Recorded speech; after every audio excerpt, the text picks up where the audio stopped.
Namanganlik usta muqaddas Ka'baning eshiklarini yasagan yoki ularning ismlari Ka'ba eshiklarida yozilgan ekan degan gaplarni eshitganmiz. Bugun sizlar bilan ushbu tarix haqida qisqacha suhbatlashib o'tamiz.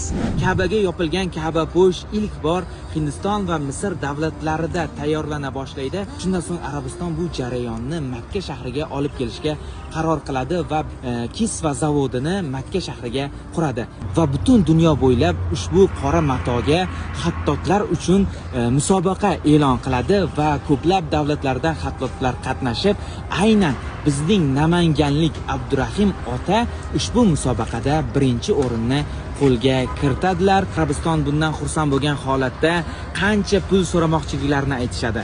U inson esa bu ishni pul uchun qilmoqchi emasliklarini aytadilar va Arabiston hozirda hech kimga bermay qo'ygan aynan fuqarolik huquqini ularga berishni ham taklif qilganlarida ular bunga ham rozi bo'lmaydilar.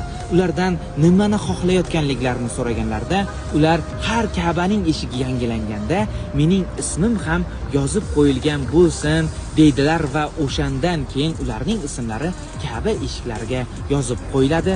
Hozirda ham Kisva zavodida Abdurahim otaning ilk ishlari muzey shaklida saqlab qo'yilgan. Ularning ismlari Ka'bapo'shga ham yozilgan bo'lgan.